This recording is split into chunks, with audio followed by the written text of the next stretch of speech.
All right, so I'm back with some more comic book reviews. It's been a while since I had done a previous comic book review, but I'm going to continue off with some of that I've done in the past, some of the series I've done, some of the newer editions that came out mainly this year in the last few months. And I did do a comic book review on Rook on issue 1. This is issue 2. And Ghost Machine, I've done the three books that came out. The three ones is Geiger and Redcoat. I've read both issues of that. I did not do a follow up review on issue 2 for none of them, but they were still pretty good. They were still pretty good. I'm not. Yeah, I think they're still pretty interesting. There's nothing that's um, stands out that to make me not want to continue reading them. The same with this one, Rook. Since I'm doing the review on Rook, Redcoat actually is really good, just story wise, and how they're adding historical figures and characters in the storyline. So now that I'm talking about it, maybe I should have just continued doing follow up reviews on each issue. Sometimes I try to skip a couple issues just so I don't constantly do every issue and just wait till I'm done with the series. But we're gonna follow up on Rook because Rook is a interesting one. The first one, Rook, was just basically explaining the situation, the living situation, the post-apocalyptic, the world, how empty the world is, and the mutation of evolution, I guess you could say, of some of these creatures or animals. There's like a scene in this one where he's being attacked by a giant snapping turtle, and how these characters have an animal that they that's kind of like their alter um inter what is the correct term for this? Kind of like their alter inter minion. I don't know. Basically, swine is like characteristics of a bird. I mean, not swine. Rook. Swine is actually his friend. Characteristics of warhogs or boars. I believe warhogs. And there's another character that's introduced in this one, which is I explained during the Ghost Machine preview.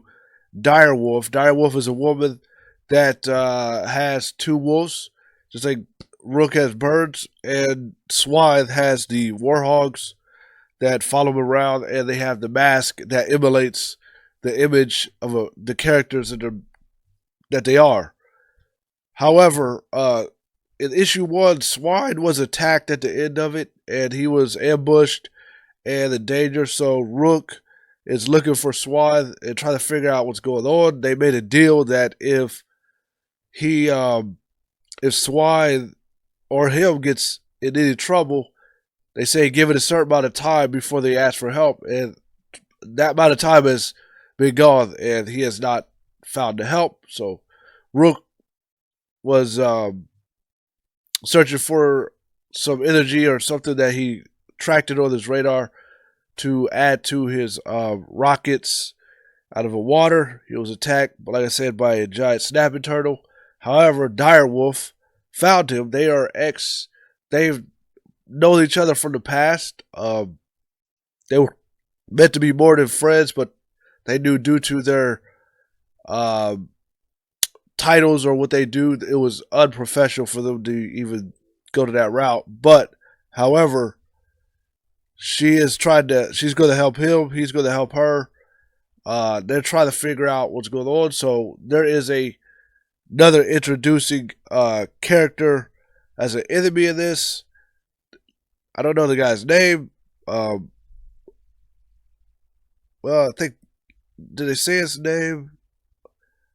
I think they said it was like Ursaw or something like that. But he has some giant bears that is the characters of him. He wears the mask and everything that emulates the bears, the giant grizzly bear. So it's a very the art, the setting, the living situation is a very interesting one. It has a little bit of a dry. It has a little bit of a dry, I would say, dialogue. It's more visual. I would say the visual, the characters are. I mean, the dialogue. I mean, don't get me wrong. The story itself is good, but the pictures, the setting, the art, everything about it just makes you love it. As far as what you're seeing in the scenery.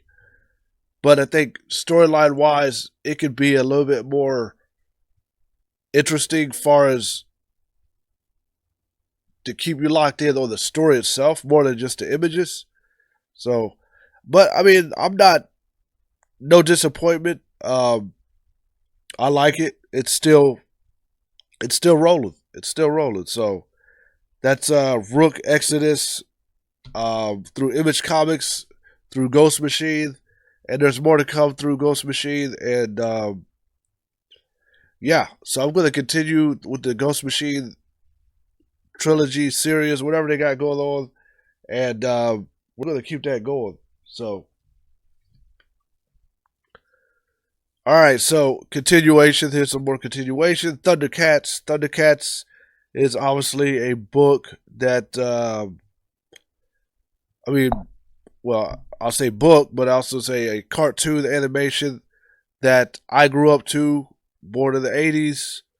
Um, I didn't remember a lot about the actual backstory to ThunderCats, but I've read all 4 issues now at this point, and it, based off the way, I don't know if it's only 4 issues or what for this one. It may be more. I got to look into it. It did not look like it was waiting for the next one, but I know issue 3 was a little bit boring to me. Um, but this is issue 4, so I'm not gonna sit there and lie about it, like, or pretend I loved it. I ain't even gonna pretend I loved all 4 so far. I'm gonna say I'm okay with it, and the main reason I've read it is because of the history of me and ThunderCats growing up, of some of the cartoons. The same with Transformers and GI Joe and some of these other things I grew up to. When I got back in the comics, I felt like it was kind of like you got to look into it. You got to look into it. So um, I think they kept it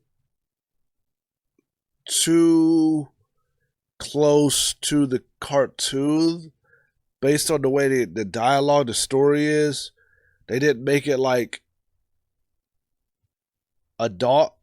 I would say adult like, and I would say I would say it was a little cheesy based on the dialogue, and that's. But however, we'll get into the story of how this ended for, or how it's what happened and how it ended, just a little bit without trying to spoil too much. I do a lot of spoilers, by the way, by accident, because I start talking about it, I can't move past it. However, Litho is still a child in a grown-up body. He's trying to find his way, figure himself out. They have been manipulated or been almost tricked into thinking they had a new member to the team. Calica is a female that showed up on to their base, and she showed up in issue 2. And Litho actually started to fall in love with this character. And I was a little sketchy at the time. If you see the previous review, I was thinking like maybe this is a trick, something more to it. It was either that or they were just trying to add another character to the ThunderCats, which would add some interest to ThunderCats. She is so she continued on and being with them and wanted to learn about them. And however, the reptilians and Munra and all these are kind of creeping in and showing up a little bit throughout the series. Snorf shows up as well. So this one, they have revealed that they already revealed they were trying to get back to Thedora.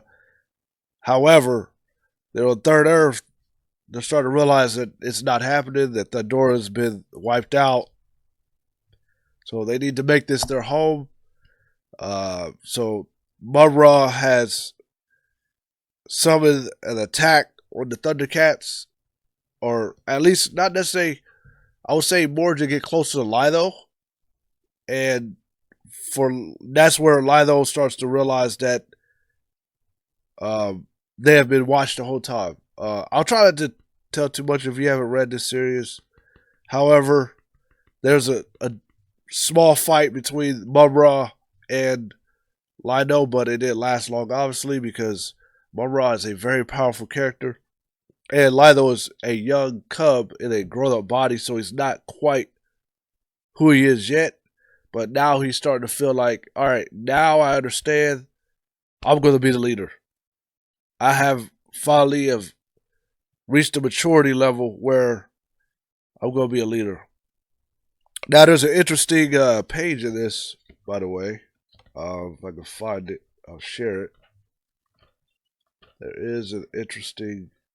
I probably went too far. Wait, that might have been it right there. Oh yeah, it's right here. Oh damn! Due to the lighting green screen, it looks like Chitora. It says a secret origin of Chitora is revealed. Journey back in time in the Lost World, and July issue 1 of July. So Chitara is going to have a standalone. It looks like that's an interesting one because I don't recall anybody trying to I don't know. I mean, I don't follow the fan clubs of ThunderCats at the highest level, so I can't really tell you who would be asking for a Chitara standalone. But that's what's coming.